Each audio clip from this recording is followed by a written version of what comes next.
Banjo-Kazooie Nuts and Bolts is the third game in the Banjo-Kazooie series.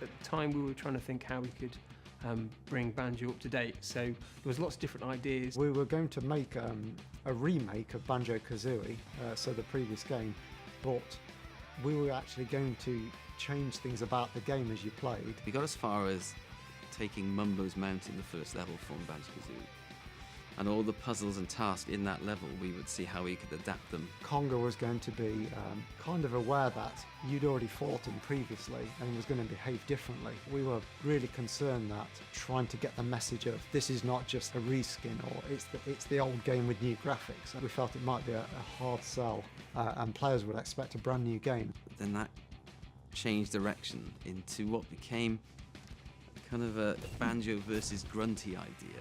Banjo and Grunty in the same level, trying to do the same task. Grunty would be controlled by AI and she'd be going around collecting the notes and the jiggies, and so would Banjo. And she would be in the level also doing stuff, trying to interfere with your progress. It was quite complicated, actually. The level of complexity of the AI was kind of prohibitive. We could foresee it was going to be really challenging to get the level of AI. So we kind of decided that wasn't for us. The other thing that had always been people had wanted to do was a game where you could build stuff. The next idea was looking at kind of how players travel in platform games. Tim Stamper had the idea of like an interactive Lego set. How can we make the travelling to the objective as fun as getting to the objective itself? So we put together a prototype of being able to use these blocks and make different vehicles. The player was going to make these objects themselves. And it grew, from there into nuts and bolts. So the first prototype we did was set in Mumbo's Mountain. Again, we adapted that level to have vehicles in it. Banjo was there at the start. We didn't have a block car building game and then put Banjo in. We had to kind of prove that having different vehicle components and being able to put them together to make anything would actually work. To create an editor where players could build absolutely anything they want to a degree where the players could actually play the game was incredibly difficult. The biggest challenge was, what's the user interface in doing that? I mean, it could be something that's quite complex. Trying to get players to understand how to build in 3D space was very difficult. And that's how the vehicle editor came about. We spent a good amount of time working on that and getting it feeling right. People have built these monstrous vehicles that were really top heavy and then wonder why they fell over. And that's how Banjo's wrench came about.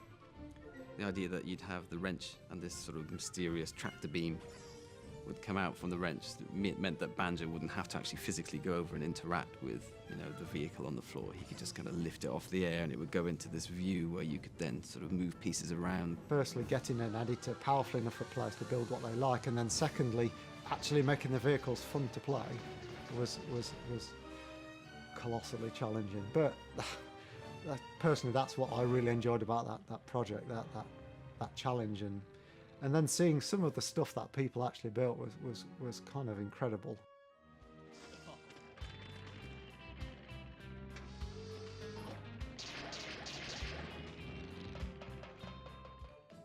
Ed and Steve were both looking at how they could update Banjo, and they tried lots of different things out, like making them very high poly versions of them. And the art style kind of evolved. We tried doing proper high-res characters, but we always felt that they kind of lacked the charm that we'd got with the original game and the original characters. Ed, who had the suggestion of making it look all cuboid, like there were up-resed, low-poly models.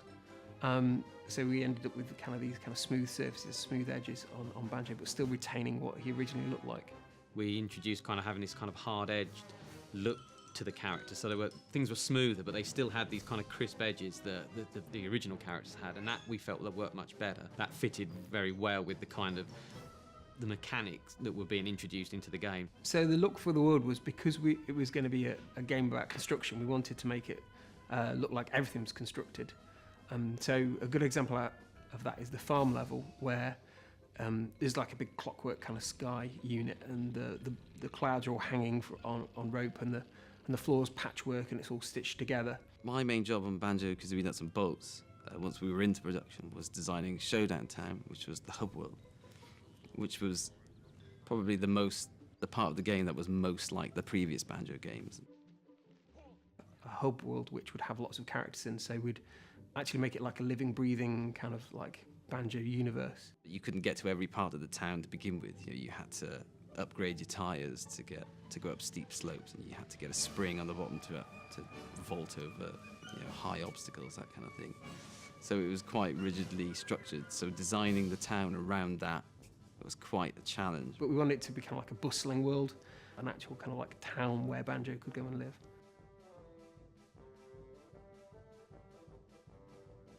I'd have to say that Showdown Town is the thing I'm most proud of. I'm very happy with how that turned out.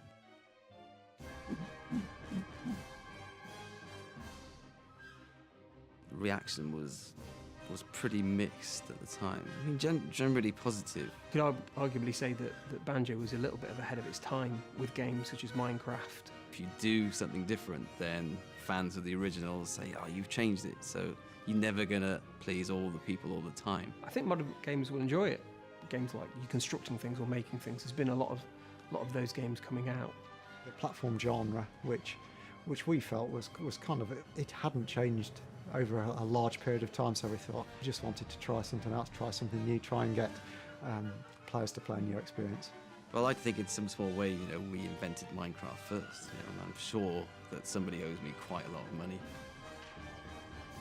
Sorry, I can't say that, can I?